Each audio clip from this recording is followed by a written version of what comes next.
Judy, and I've been with the district for 22 years.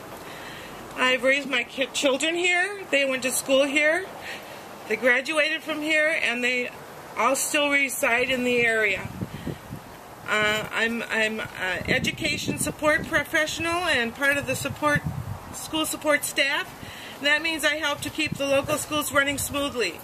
On any given day, I take care of the teachers' need during the day. I clean up after the kids get sick during the day. I clean up in the lunchroom after lunch and after breakfast. I'm a very integral part of the school. The kids know me in town. They come up to me at Piggly Wiggly, and sometimes the parents are going, "Who are you talking to?" Well, that's Judy. That's Judy. She's our janitor at school. You know, so I know that the kids remember me. I have high school students that have graduated that remember me, and for the smile I have on my face in the cafeteria. So I'm very strong presence in the school. And I'm very sad to see the huge impact of the cuts that we're having within the districts. Here they're talking about outsourcing the custodians and having contract cleaners come in. And we're going to lose a great staff here. Kids love our custodians. They look up to them. And it would just be a shame to cut them out of our district. And thank you for your time. We all know that public schools are the backbone to any strong community. Public schools allow communities to stand strong, feel good about who they are.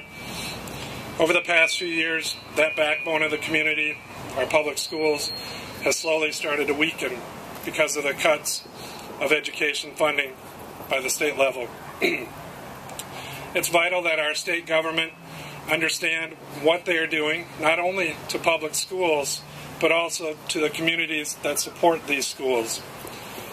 Lodi is just one example of what districts across the state have to do to try to cut costs, slashing programs, cutting staff, reducing benefits. Looking ahead, we all know that we need to fight this to keep public schools viable for all students to have a chance at a great education. The only way to do that is for communities like ours to support their public schools. Because, as we all know, behind every great community, there is truly a great public school. Thank you guys for attending. I am a mom of 3. My oldest daughter is in her 2nd year and a public college, Stevens Point, and my other 2 are still in the school system.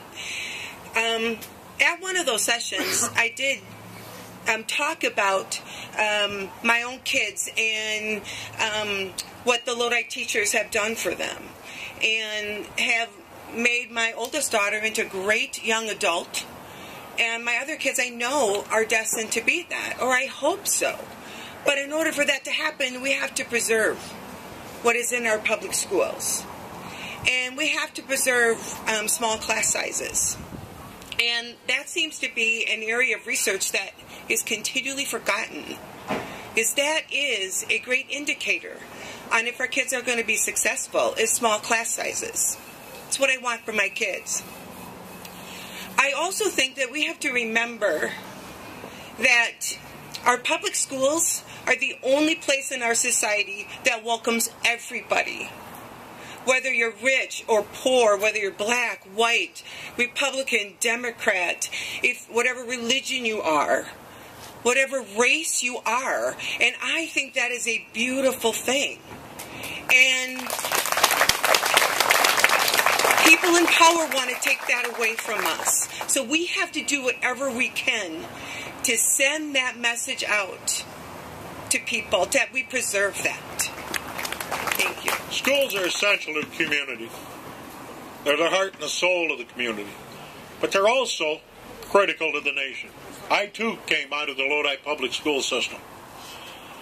But if you look at the papers today, the governor said he wants to be a jobs governor and create 250,000 new jobs. How are you going to do that without an educated workforce? Therefore, the schools are one of the most important pieces of the community, and they're a part of the fabric that holds the community together. And the legislature, over the years, has been very effective at driving a wedge between local government and schools, all over state aid, shared revenue, whatever you want to call it. They drive the wedge in.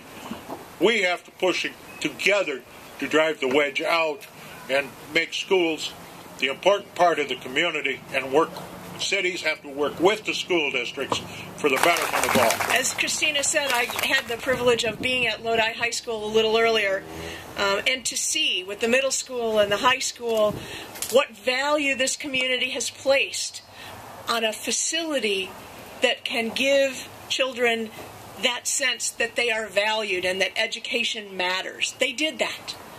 But that facility doesn't educate children. It's the people that you put in that facility that do that education. You have to have a great place to work, but you need the good people to do that. The staff that I looked at is concerned. They're concerned because the budget cuts here are cutting to the bone. They cut to the bone when it says the custodial staff, who are an integral part of an educational program because they work with the education staff, the teachers and the education support professionals who are in classrooms with kids. They connect with kids on a daily basis. When they are their work is farmed out to a service, you don't have the school community you need to support our children. When you're losing entire programs because teachers are laid off, teachers who have been in this community for 10 years giving their work, there's a problem with school funding. We need to address the problem, not point fingers at the very people who are delivering that valued service. There was a better way, but this governor chose not to. He chose not to talk about state funding. He chose not to talk about what it was that needs to be done to correct a long-standing funding flaw in our state, but to demonize workers. It is wrong. We are going to change that. Thank you for being here today to stand up for these schools. There's no quicker way to kill an economy than to kill education.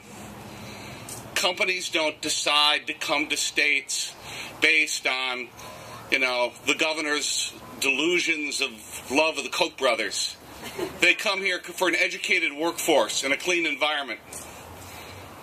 And to cut technical school funding at a time when so many jobs have been outsourced out of the state, I just want you to know that every day I'm going to dedicate myself to making sure that the privatization of education stops here in Wisconsin.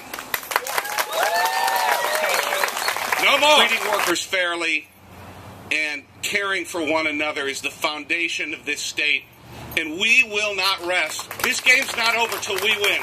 Thank you.